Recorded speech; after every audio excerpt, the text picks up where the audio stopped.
Hello once again, my friends. It's time for another story. I'm excited to read stories. I like reading stories with you guys. It makes my life a little bit better. So let's read some stories. From Reddit user River Song. Oh my god, River, hey! River's a friend, she's cool. This is the choosing beggar situation. Oh boy. Hello, dear friends. I'm a jewelry maker and designer. Specifically, I make beaded jewelry with wire or some kind of metal. One of my aunts on my mother's side taught me how to do this. My aunt had 2 sons, but wanted a daughter too. I became that kind of figure for her, so my mother always says, anyway. My aunt was always very crafty and resourceful. She used to make charm bracelets using a paper plate, a sock, pins, chains, and charms. The end result was just the chains and the charms and the socks for my uncle's. Whenever he'd lose one in the wash, my aunt would take the other one. She probably had a few pairs. I wouldn't put it past her. Anyway, she taught me basic beading at a very young age, and I gradually learned more and more as I got older. I'll omit further context for now, but there was a point where I felt stronger connection than ever to my aunt because I needed it. So I made a bunch of stuff fairly regularly. I felt good enough about it, and then I started selling my work.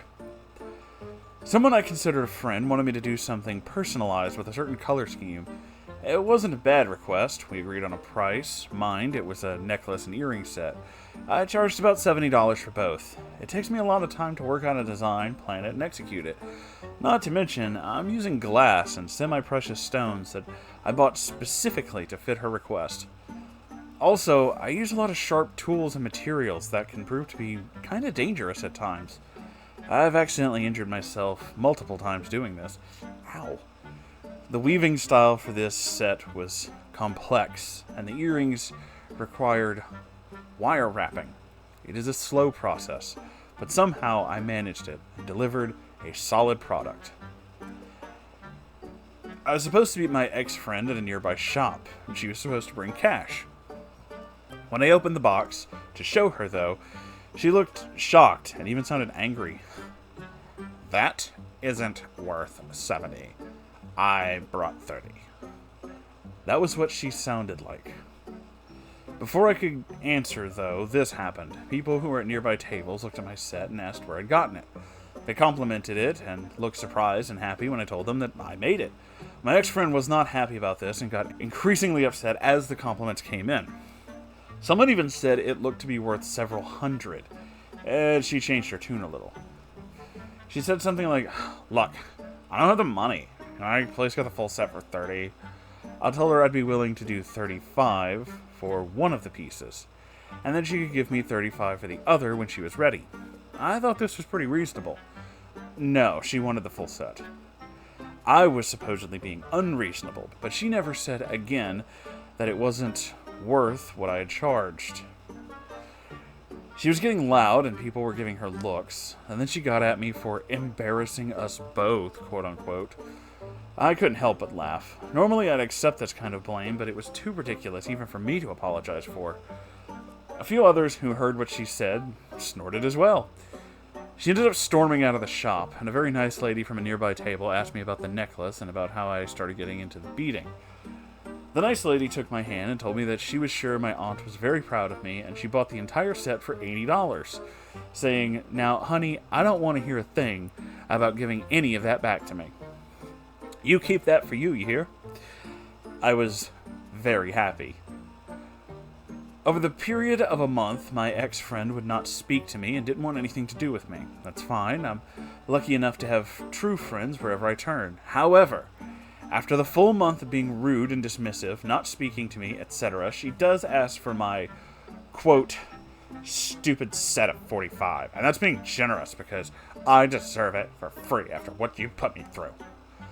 I don't often curse at all. If you know me, you can vouch for me on this. This is true. But after the coffee shop fit, this girl could search her whole life through my fields of fucks and they would still be barren. I like that. I informed her that I sold the set for $80. She accused me of lying at first, but I had an ace up my sleeve. The woman I sold it to sent me pictures of herself wearing this to a family reunion. I wish I still had those pictures. I stopped selling after this situation until recently. I'm happier now that I've started creating regularly again. It's what my aunt would have wanted me to do. Thank you to my beautiful friends who have supported me on this, and this includes you, Moonhorse. I'm just happy to help. You've gone above and beyond for me, and I could never thank you enough. Provided this is read, if you're listening, Grace, you are the most adorable, and I am very persistent. I'm going to guess that's an inside joke that I didn't get, but I have seen some of River's work, and she is very, very talented. I don't have a link. I don't know, maybe Editor Moonhorse can get a link to her. She has a shop. She's very, very good, and it's totally worth what she's asking for. But yeah, this person just sounds like they were taking advantage of your friendship and your crafting ability to basically just do stuff for them. I have been there many times. A lot of manual labor, repair work, computer repairs. I had neckbeard friends who would do that shit all the time, where they'd break their computer and I was expected to fix it because you're good with computers. I'm like, yeah, I'm good with computers because I had to fucking learn for myself. You know? They were always the first one to give you $2 or to not pay you at all for something that you put 4 hours of work into. Lovely people. Now you know why I don't speak to them anymore, don't you? Anyway, thank you all for being a part of this wonderful community, and I love you all so very much. And if you have a story you would like to send me, you can send it to r/Moonhorse Stories. I check it every day, and I will read it.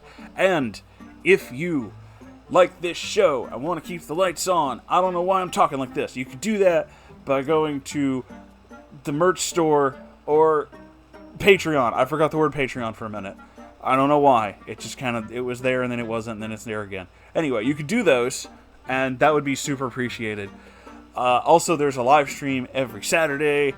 It's pretty random, whatever the fuck it is. Sometimes we read stupid shit. Sometimes we just talk about stuff. Sometimes we play video games. You know, you can just come hang out with us. I think the last live stream we did, we played all of Silent Hill 2. That took 2 days. I should not have done it back to back. But it was totally worth it. It was actually a lot of fun. Nostalgia. Anyway, this has been a wonderful story, and you are wonderful people. And I love you all, and I'll see you in the next episode. Okay, I love you. Goodbye.